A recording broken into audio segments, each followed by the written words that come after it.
공동체 성경 읽기 348일차 쉬운 성경입니다. 히브리서 9장. 첫 번째 언약에도 예배 규칙이 있었으며 또한 예배를 위해 사람이 만든 장소도 있었습니다. 먼저 성막이 세워졌습니다. 성막의 앞부분은 성소라 불렸습니다. 그곳에는 촛대와 빵이 놓여진 상이 있었는데 하나님을 위해 거룩하게 예비된 것이었습니다. 휘장으로 가려진 성소 안쪽에는 지성소라고 하는 작은 방이 있었습니다. 그곳에는 향을 피우는 금제단과 금으로 입혀진 법궤가 놓여 있었습니다. 법궤 안에는 만나를 담은 금 항아리와 아론의 쌍난 지팡이 그리고 옛 언약이 새겨진 돌판이 들어 있었습니다. 법궤 위에는 하나님의 영광을 나타내는 날개 달린 생물인 그룹들이 날개로 뚜껑을 덮고 있었습니다. 그러나 지금 이런 것들에 대해서 일일이 다 말할 수는 없습니다. 이 모든 것이 성막 안에 준비되어 있어서 제사장들은 언제나 첫 번째 방에 들어가 예배를 드렸습니다. 그러나 두 번째 방에는 오직 대제사장만이 1년에 한 번 들어갈 수 있었습니다. 또 대제사장도 피 없이는 결코 그곳에 들어갈 수 없었습니다. 그는 그 피를 자기 자신과 백성의 죄를 위해 하나님께 드렸습니다. 이것은 그들이 모르고 지은 죄를 위하여 드리는 것입니다. 성령은 이것을 통해 옛 성막 제도가 그대로 남아있을 때는 지성소로 들어가는 길이 아직 열려있지 않다는 것을 보여주셨습니다. 이것은 현재를 위한 비유입니다. 예물과 제사로는 예배드리는 자의 마음속까지 깨끗하게 할 수 없습니다. 이것은 단지 먹고 마시고 여러 가지 몸을 씻는 등의 예식으로서 하나님의 새 법이 올 때까지만 적용되는 것입니다. 그러나 그리스도께서는 지금 우리가 가지고 있는 좋은 것들의 대제사장으로 오셨습니다. 그는 더 크고 완전한 성막에 들어가셨습니다. 그것은 사람의 손으로 지은 것도 아니며 이 세상에 속한 것도 아닙니다. 그리스도는 단 한 번 지성소로 들어가셨습니다. 그분은 염소나 송아지의 피가 아닌 자신의 피를 가지고 지성소로 들어가셔서 우리를 죄에서 완전히 자유롭게 해주셨습니다.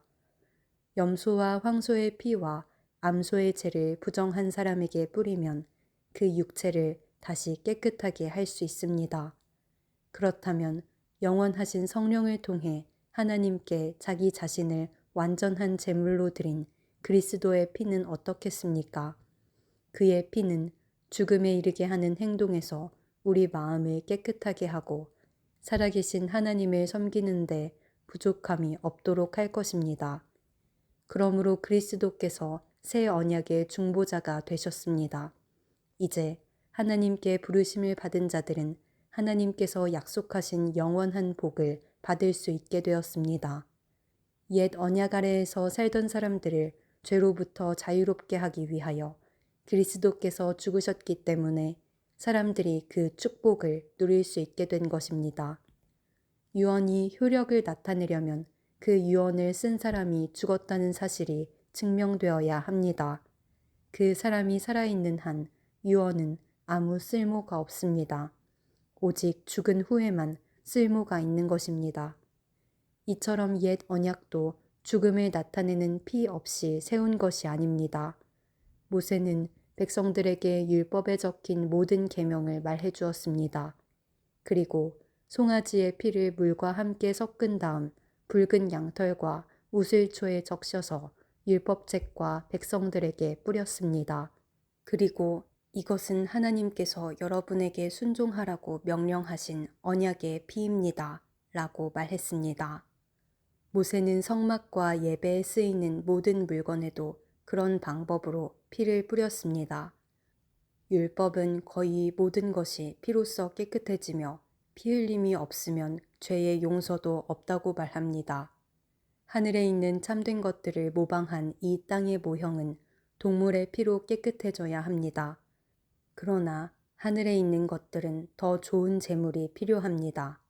그리스도께서는 사람이 지은 지성소에 들어가지 않으셨습니다. 그것은 참된 것의 모형일 뿐입니다. 그리스도께서는 하늘에 올라가시고 그곳에서 우리를 도우시려고 하나님 앞에 서신 것입니다. 대제사장은 1년에 한 번 자신의 피가 아닌 동물의 피를 가지고 지성소로 들어갑니다. 그렇다고 그리스도께서 자신을 제물로 드리기 위해 매번 하늘로 올라가신 것은 아닙니다. 만일 그래야 한다면 그리스도께서 세상이 창조되었을 때부터 고난을 자주 받으셔야 했을 것입니다. 그러나 그리스도께서는 단 한 번 오셔서 자신을 제물로 드림으로 모든 죄를 깨끗하게 하셨습니다. 사람들은 모두 한 번은 죽습니다. 죽은 후에는 심판이 우리를 기다립니다. 그렇기 때문에 그리스도께서는 자신의 몸을 한 번에 들여 많은 사람의 죄를 없애주신 것입니다. 그리스도께서는 다시 오실 것입니다. 그때는 죄를 없애기 위해서가 아니라 그리스도를 기다리는 자들에게 구원을 주기 위해 오시는 것입니다. 히브리서 10장. 율법은 앞으로 오게 될 좋은 것들의 그림자에 불과하며 참된 것의 완전한 모양이 아닙니다. 율법 아래 있는 사람들은 해마다 똑같은 제사를 드립니다. 그러나 이 제사를 가지고 예배드리러 나오는 사람들이 완전해질 수는 없습니다. 만일 율법이 그들을 완전하게 할 수 있다면 예배드리는 사람들이 깨끗하여져서 더 이상 죄의식도 느끼지 않았을 것이며 제물을 드리는 일도 그쳤을 것입니다. 그러나 제사는 해마다 자기의 죄를 생각나게 합니다. 그것은 황소나 염소의 피로는 죄를 깨끗게 할 수 없기 때문입니다. 그래서 그리스도께서 세상에 오셨을 때 이렇게 말씀하셨습니다. 하나님께서는 제사와 예물을 원하지 않으시고 나를 위해 한 몸을 예비하셨습니다. 또한 태워드리는 제사인 번제와 죄를 씻는 제사인 속죄제도 기뻐하지 않으십니다. 그때 내가 말하기를 하나님 보십시오. 나에 관해 율법책에 기록된 대로 하나님께서 내게 원하시는 일을 하러 왔습니다. 이 말씀에서 그리스도는 먼저 하나님께서는 제사와 예물을 기뻐하지 않으시고 번제와 속죄제도 원하지 않으신다고 하셨습니다. 이런 것들은 율법이 명령하는 제사들입니다. 그리고 나서 내가 왔습니다. 하나님께서 원하시는 일을 하려고 왔습니다. 라고 말합니다. 즉, 하나님께서는 새로운 제도를 세우시려고 첫 번째 제사 제도를 폐지하신 것입니다. 예수 그리스도는 하나님께서 원하시는 일을 하셨습니다. 우리는 예수 그리스도께서 단번에 몸을 들이신 제사를 통해 거룩함을 입었습니다. 제사장들은 매일 제단 앞에 서서 맡은 일을 행합니다. 그러나 그 제사들은 죄를 없애지 못합니다. 그리스도께서는 죄를 위해 단 한 번의 제사를 드리시고 하나님 오른쪽에 앉으셨습니다. 그리스도는 원수들이 그의 발 앞에 무릎 꿇을 때까지 그곳에서 기다리고 계십니다. 한 번의 제사로 그는 거룩하게 된 자들을 영원히 완전하게 하셨습니다. 성령께서 또한 우리에게 이것에 관해 말씀하십니다. 나중에 내가 다시 이스라엘 백성과 함께 새 언약을 맺을 것이다. 내가 나의 가르침을 그들의 마음속에 새기고 그들의 가슴에 기록할 것이다. 또 말씀하십니다. 그들의 죄와 악한 행동을 내가 다시는 기억하지 않을 것이다.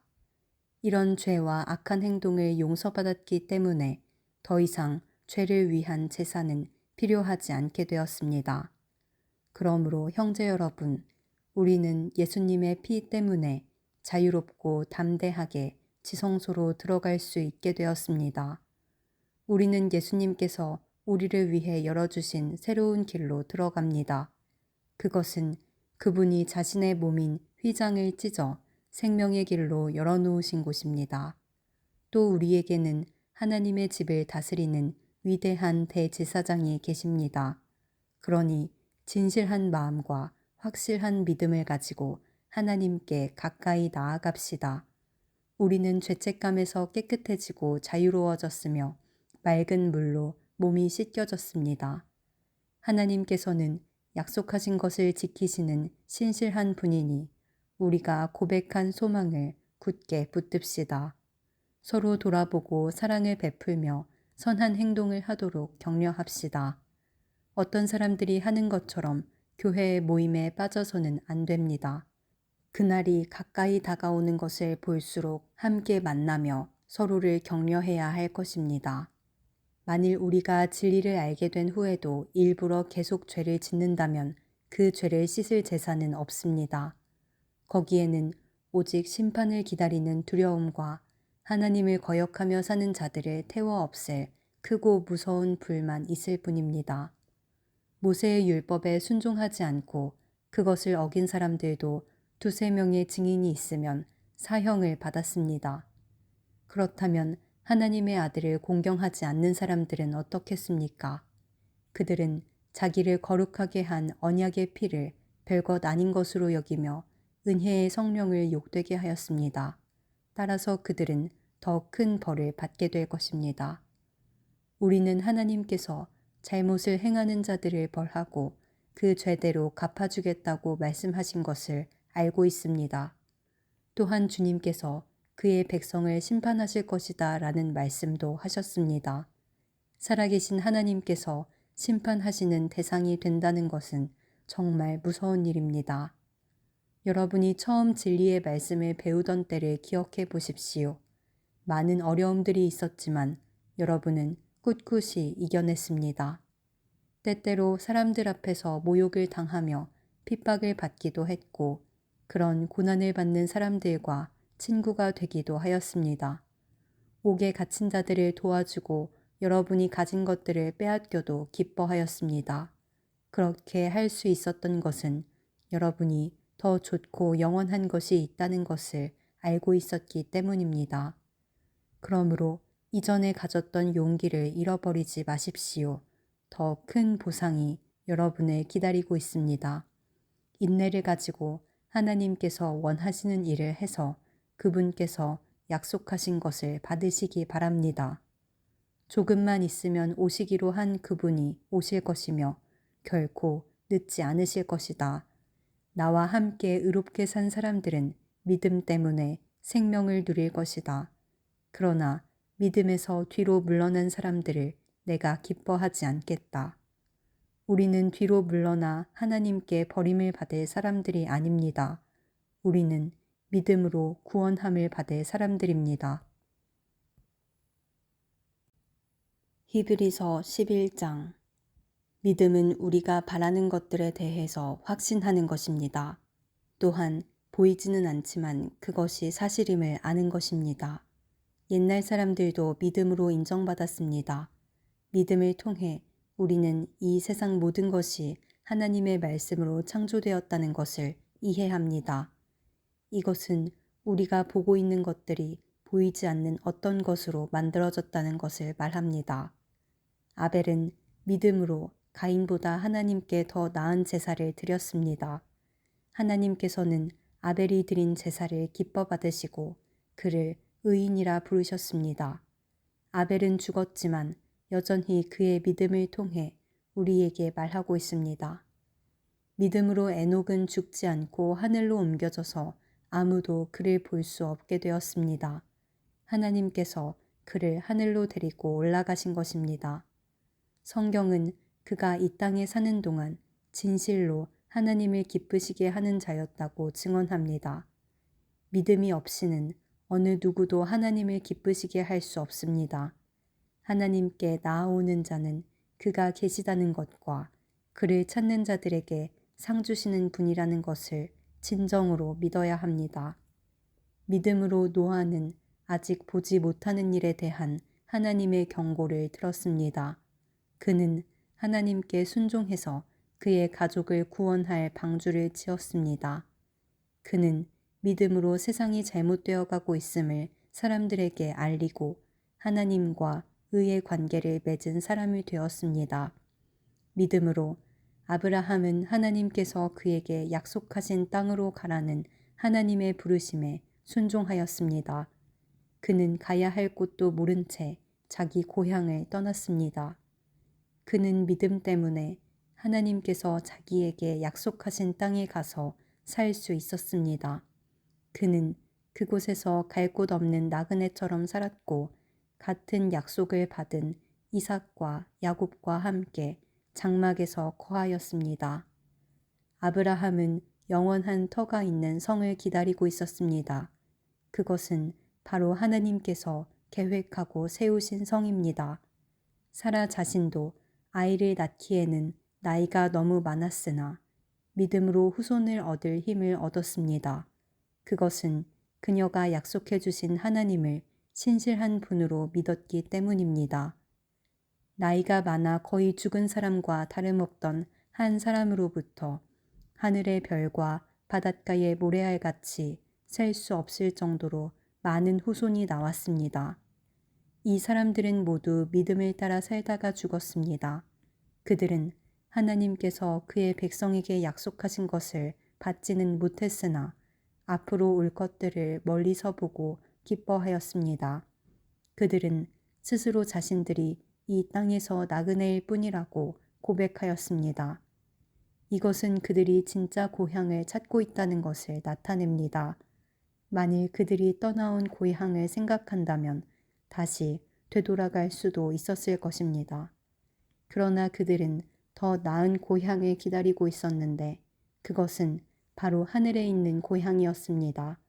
그래서 하나님께서는 저들의 하나님이라고 불리는 것을 부끄러워하지 않으시고 그들을 위해 한 성을 예비해 주셨습니다. 아브라함은 하나님께 시험을 받았을 때 믿음으로 이삭을 제물로 바쳤습니다. 그는 하나님께 약속을 받았는데도 아들을 바칠 준비를 한 것입니다. 하나님께서는 그에게 내가 너에게 약속한 후손은 이삭을 통해 나올 것이다 라고 말씀하셨습니다. 아브라함은 하나님께서 죽은 사람도 살려주신다는 것을 믿었습니다. 아브라함은 이삭을 죽은 사람들 가운데서 다시 받은 것입니다. 믿음으로 이삭은 야곱과 에서의 앞날을 축복하였습니다. 또 믿음으로 야곱은 죽을 때 요셉의 아들들을 축복하고 그의 지팡이를 짚고서 하나님께 경배드렸습니다.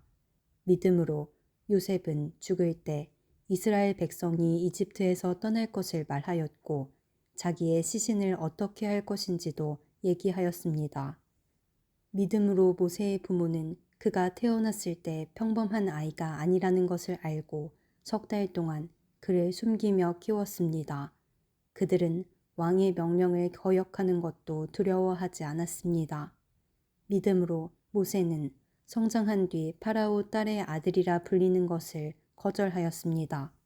그는 잠시 동안 죄의 즐거움을 누리기보다는 하나님의 백성들과 함께 고난받는 것을 택하였습니다. 그는 이집트의 온갖 보물을 가지는 것보다 그리스도를 위해 고난받는 것이 더 낫다고 생각한 것입니다. 그는 오직 하나님이 주실 상만을 바라보았습니다. 믿음으로 모세는 이집트를 떠났으며 왕의 분노를 두려워하지 않았습니다. 모세는 보이지 않는 하나님을 마치 보이는 듯이 바라보며 꿋꿋이 참았습니다. 믿음으로 모세는 유월절을 준비하고 문마다 피를 발랐습니다. 이 피는 죽음의 천사가 이스라엘 백성의 맏아들을 죽이지 않도록 하기 위해 바른 것입니다. 믿음으로 그들은 마른 땅을 건너는 것처럼 홍해를 지나갔습니다. 그러나 이집트인들은 그들을 따라가다가 물에 빠져 죽고 말았습니다. 믿음으로 이스라엘 백성들이 여리고 성 주위를 7일 동안 돌자 성은 무너졌습니다. 믿음으로 기생 라합은 정탐꾼들을 잘 대접하며 하나님께 순종하지 않은 자들이 죽임을 당할 때 구원을 받았습니다. 더 많은 이야기가 필요합니까? 기드온, 바락, 삼손, 입다, 다윗, 사무엘, 그리고 다른 예언자들을 다 말하려면 시간이 모자랄 것입니다. 그들은 믿음으로 나라들을 정복하고 옳은 일을 하였으며 하나님께서 약속하신 것들을 받았고 사자의 입을 막았습니다. 또 큰 불을 막아내며 칼날을 피하였습니다. 그들은 약한 데서 강해졌으며 전쟁터에서는 용감해져서 적들을 무찔렀습니다. 여자들은 죽은 가족이 다시 살아나는 것을 보았습니다. 또 어떤 이들은 죽은 후에 더 나은 삶으로 부활할 것을 생각하면서 고문을 당하고 풀려나는 것을 거절하기도 하였습니다. 어떤 이들은 조롱을 받으며 매를 맞았습니다. 어떤 이들은 묶인 채로 감옥에 끌려갔습니다. 그들은 돌에 맞아 죽었고 몸이 반으로 잘리기도 하였으며 칼에 찔려 죽기도 하였습니다. 양과 염소 가죽을 두르고 가난과 고난과 학대를 견뎌야 했습니다. 그들에게 세상은 아무런 가치가 없었습니다. 그들은 광야와 산과 동굴과 땅굴에서 살았습니다. 이 사람들은 모두 믿음으로 이름이 알려진 자들입니다. 그러나 그들 중 어느 누구도 하나님께서 약속하신 것을 받지는 못하였습니다. 그것은 하나님께서 우리에게 더 좋은 것을 예비하시고 그들이 우리와 함께 완전해지도록 하셨기 때문입니다.